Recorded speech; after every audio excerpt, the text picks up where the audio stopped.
And good morning. It is 7:35, and joining us in studio this morning, he's in the middle of his sandwich, so we're not gonna ask him a lot of questions right this second. Okay, well, we'll do a few things here. Yeah, we survived last night. Actually, you guys got out of there at a decent hour. 8:05. Can you believe it? You're home in time for primetime TV still. I will make note that absent from the meeting were Counselor Roebuck and Counselor Perry. Now, I'm not saying it's their fault. I'm not blaming either of them. They're fine gentlemen. They're a real asset to this community. But I do make note of that. There is a math problem here and a math equation, and if you do the math, it's science. It's science. Follow the science. Oh, that's funny. But yes, last night the Roswell City Council met for the last scheduled time, hopefully. Yeah. 2021 here. So, yesterday when you were in, when we were talking the meeting, it was pretty. It wasn't a very hefty agenda to really begin with. A lot of end of year wrap ups, a little bit of continuance on some of the marijuana ordinance stuff and things like that, or cannabis, wherever they want to call it. Yeah, exactly. And that, but for the most part, it wasn't. A lot of after the redistricting, after budget talk, this is pretty tame stuff compared to some of the stuff y'all been dealing with earlier in the season. Oh my Lord, easily. But we actually began with a very fascinating presentation from Chief Phil Smith, the Roswell PD. Okay, and they do a lot of cool stuff now. Yeah, well, they kind of always do cool stuff, but. Yeah, but it's gotten even cooler since I left the profession. They've added some coolness to it since you've been. Very good. So police chief started things off. What did he have to say? I talked about they have 4 dogs now. Okay, that's great. The canine units.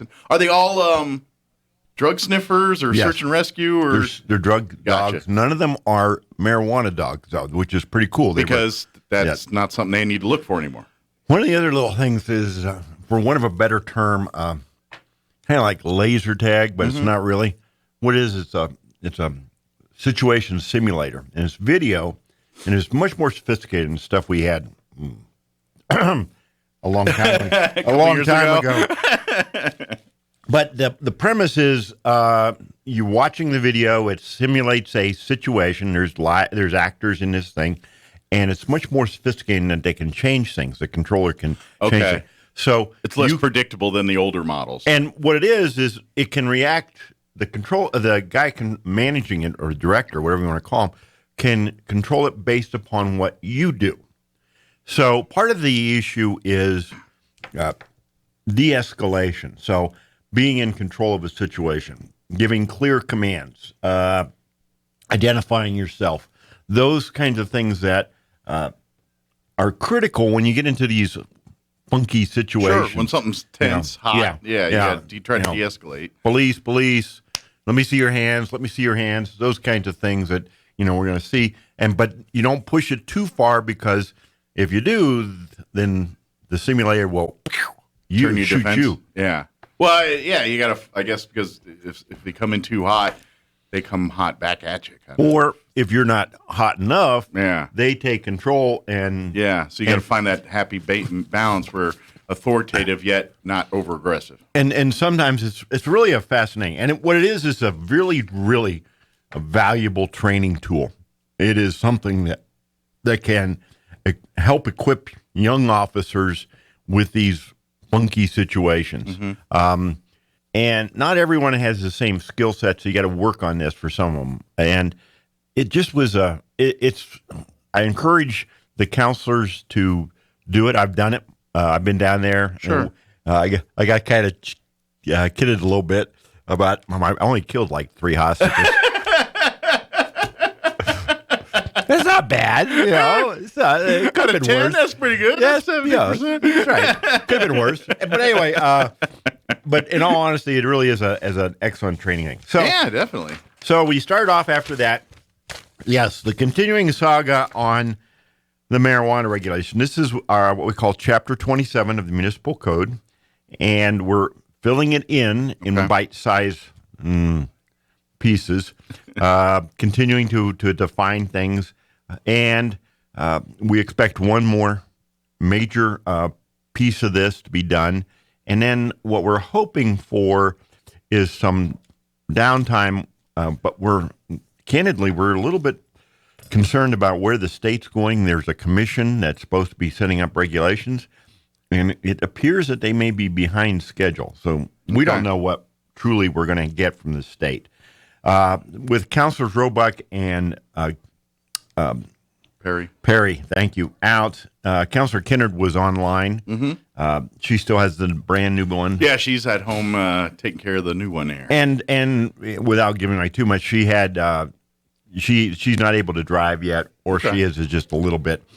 So anyway, I say all that because we had 8 councilors participating. This was an ordinance, requires 6 affirmative votes.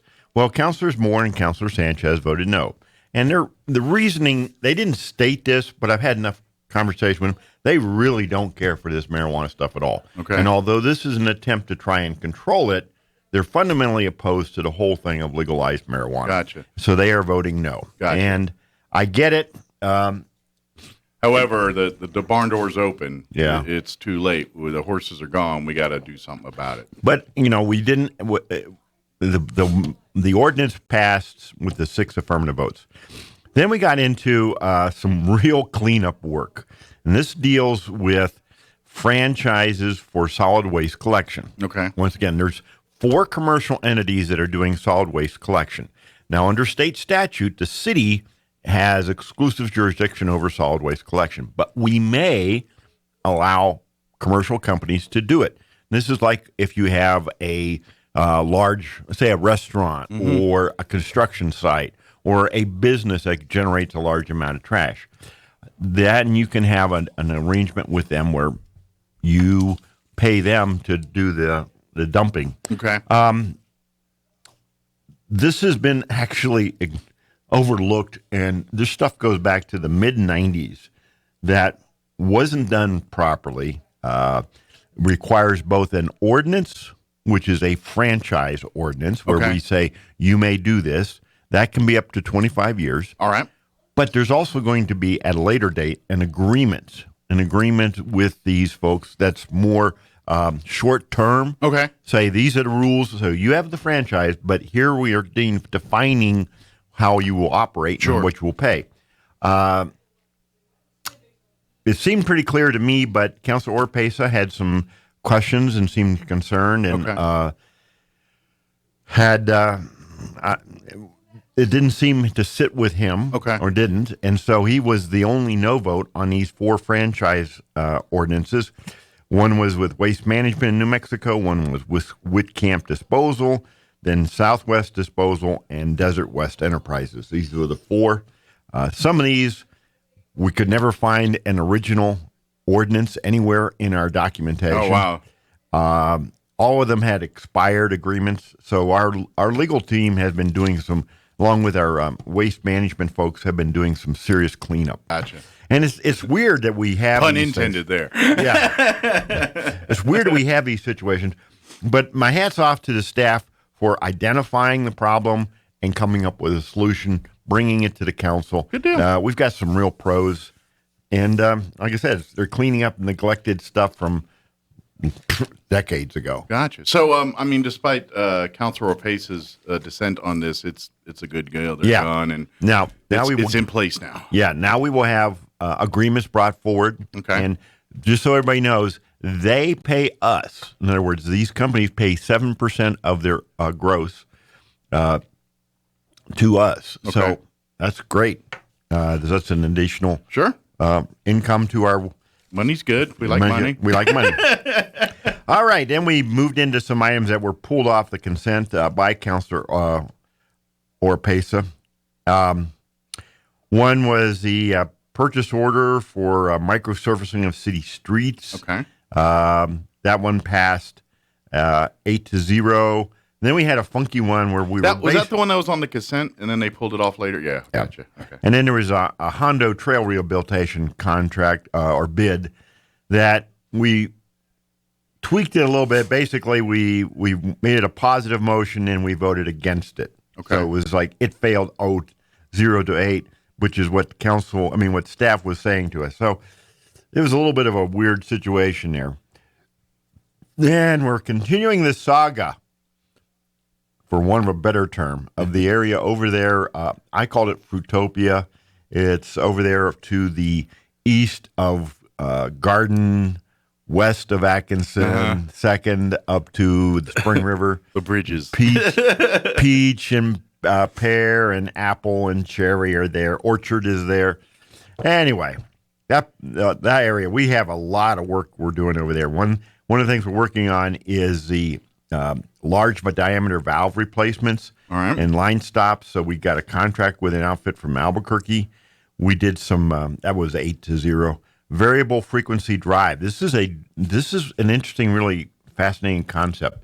So our pumps, we have wells, we have a number of wells, and these pumps, when you turn them on in the older pumps, you turn it on, it comes on, right? Well, that can send a shock wave because all of a sudden it goes from 0 to whatever. Gotcha. And it can send a shock wave through the water, and it can blow out seams, cause it difficulties. So with a variable frequency drive, what happens is it slowly. Okay. And so it doesn't shock the system, if you will. This is a gradual up and down. This is for a well that we have at the Roswell Air Center, and a little snarky question by me, which was things I do sometimes. Ongoing concerns about the water wells that we got when we got Walker. Who do they belong to? Does it belong to the Air Center? Does it belong to the city? The city owns the Air Center. How does this work? Blah, blah, blah. This is $188,000. No, this is $369,000. This is paid for out of the water fund for a water well at the Air Center. Okay. So my point is that the Air Center has been paid over the years out of the water fund for these water wells. Gotcha. This is kind of an internal debate that I'm not winning, by the way. But you're kind of saying, hey, they're good. They're paying. Yeah, they're all kind of, it's kind of funny because senior staff and the council kind of like, yeah, okay, sit down. All right, Mayor, that's all right. You had your 5 minutes of fame. Go ahead. Then we're doing some, we're going to do a mill and fill on South Sunset. We're doing about $1.1 million. This is a big, there's actually two chunks. There's a chunk in the middle that was done years ago. Okay. But we're starting from McGaffey and we're going north, I think to Poe.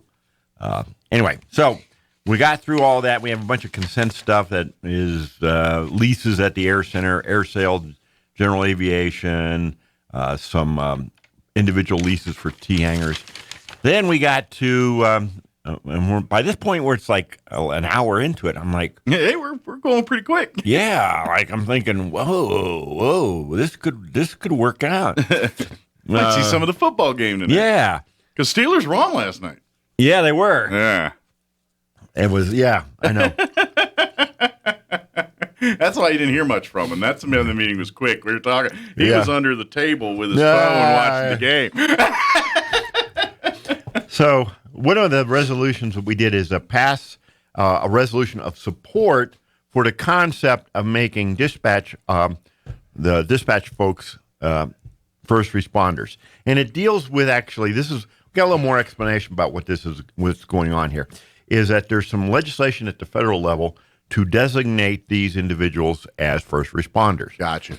And so our resolution was in support of that. Now, if that gets changed, they will qualify at a later date for certain benefits that the federal government offers to first responders. Okay. But right now, they're administrative support personnel versus first responders. And they don't get out of that room. They don't leave that room. Sure. At least physically. But emotionally, they are out there on the street with the officers. They're with the victim who is dialing the 911. They are trying to console and comfort Yeah. a 10-year-old child who has just experienced some kind of huge trauma. Dealing with all the emotion of the scenario. Yeah, and they are a huge asset. And I said this at the meeting that when this came up that I've been on the other end of the radio when there's no one else around, and that voice there is your link. And I've heard that time and time again from officers and things that the dispatch really is the eyes and ears for the first responders on scene. That whatever information that a first responder has going in, be it a car accident or a police criminal situation, whatever the dispatch is telling the officers or the EMTs or whoever on the scene, that's all they know. That's right. And so the ability for those dispatchers to garner as much information out of that call in a highly heightened emotional state. Yep. That's that you can't ask for any tougher or just an appreciative job, because that's saving lives. Because the better equipped with information the first responders are going in, the better prepared they are to handle that scenario and things like that. So, and I know, put this in the back of your head. Hopefully you never have to, but if you ever make a 911 call for something like that, I understand it's going to be a heightened emotional, but the more details you can give the dispatcher, the better first responders can help you. Exactly. So please, I know it's heightened and you got 20 things and it's not the time, but in that moment of clarity there, try to just get as much information in succinctly calm manner to them as possible. That way, when the police officers, the EMTs arrive on the scene, they know exactly what to do and get you taken care of. That's critically correct. Yeah. Next item up was one of the funky ones. We spent a little bit of time on, about almost 20 minutes, and it deals with a review process for site drainage plans. Now, what the heck are we talking about? Well, when they're building a house, the contractor, the builder, is expected to show to the folks getting the building, to the code enforcement building permits, that the water will flow away from the house, not that's the idea. Not under the house. See how it works is. So show us how you know that it's going to flow away. Well, what our staff is trying to do is come up with a checklist of things. This doesn't have to be engineered. This does not need, but we need to have standardized the drawings. So there was some confusion and concern with some of the folks in the construction industry. They were worried this was going to get way too complicated and cost a bunch of money. What we basically did is said, hey, okay, you guys in the construction industry, get together with our community development team right after the holidays and have a discussion. Maybe we tweak a little bit about this resolution. We'll talk about this again in January. So, long story short, we're going to have some more discussion. Okay. And if anyone's out there as a contractor who's heard a little bit about this but doesn't know what's really going on, I encourage you to reach out to community development, talk to Mr. Kevin Mavers, and be part of this meeting they're going to have and get questions resolved. Excellent. And the next two items were actually connected. This is really weird. This is another one of these state things. So we're getting a water loan grant deal. Okay. So first we have to pass a resolution saying we want to do it. Okay. Then we have to pass an agreement saying we are doing it. Now, why can't we just have one document? Don't ask me. The state in its infinite wisdom sets this stuff Some lawyer up. got paid a lot of money to figure that out. Oh, my golly. Anyway, so the long story short, we're going to get like $400,000 free out of this whole thing. And it's a $1 million project. And it deals with water lines, once again, over in Fruitopia, over there in I guess the formal name is the Edgewood area. But we're looking at replacing some water lines that are very old with modern, the plastic stuff that's 12 This inch. is back to that infrastructure thing we've been talking about. They put in all these pipes in the state around the same time, and so they're all kind of going at the same time here because the shelf life is past its prime. It's probably close to 100 years old because this area over there is one of the older parts of Roswell. So it's even earlier than some of the stuff you've already replaced. Yeah, we're estimating in the 20s or 30s. Okay. But that's an estimate. Think about it, though. This is probably all during that New Deal era. And well, actually predates even that. some of that, too. Okay. On this Now, I'm going to jump around a little bit because there's there's another item that was a little bit further down that we looked at, two items. One dealing with North Garden. Yes, we are still working on North Garden. Well, we found we had a sewer line problem, and we're going to have to replace it. The good news is we're doing it before we repave North Garden. Ah. Yeah, we're lucky here. Logic. Well, Weird. Well, we stumbled across the problem. And, Good deal. So this is a almost $700,000, it's $650,000 project to replace some of the sewer lines. In addition, over there on Atkinson, where we're rebuilding Atkinson from 2nd to the current phase is up to 4th Street. They discovered that 3 of the manholes are like completely trashed. Okay. Now, once again, it's an interesting thing because this is a section where a lot of wastewater sewer stuff is coming together before it goes down along the Hondo to get to the wastewater treatment plant, which is to the east of town. So this is actually all the stuff from the base, all the stuff from the southeast side of Roswell flows into this general area. Okay. And these manholes were in very bad shape, to the point where they had almost completely rotted out. The gases eat away at the mortar and even the old bricks. Gotcha.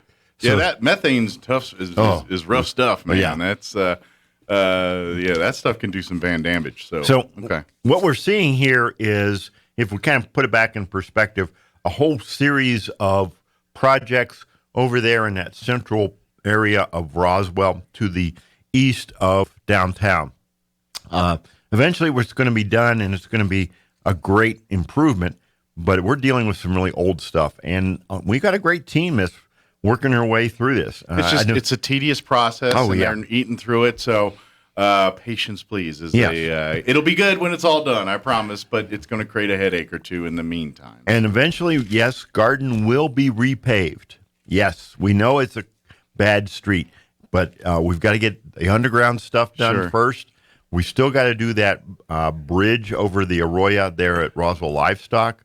That's got to be done, and in fact, that's the next bridge to be tackled. And if you do it out of sequence, you're in essence wasting your money and going to create more work than needed. Right. So we did some more there.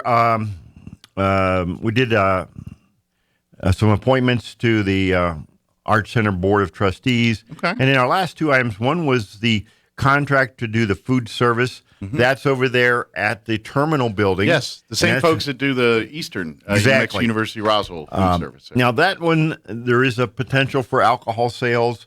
It's included in their lease agreement. Once again, Councilors Moore and Sanchez were not comfortable and voted no, but we got this. This doesn't require 6. It just requires a majority because it's a lease. So that passed.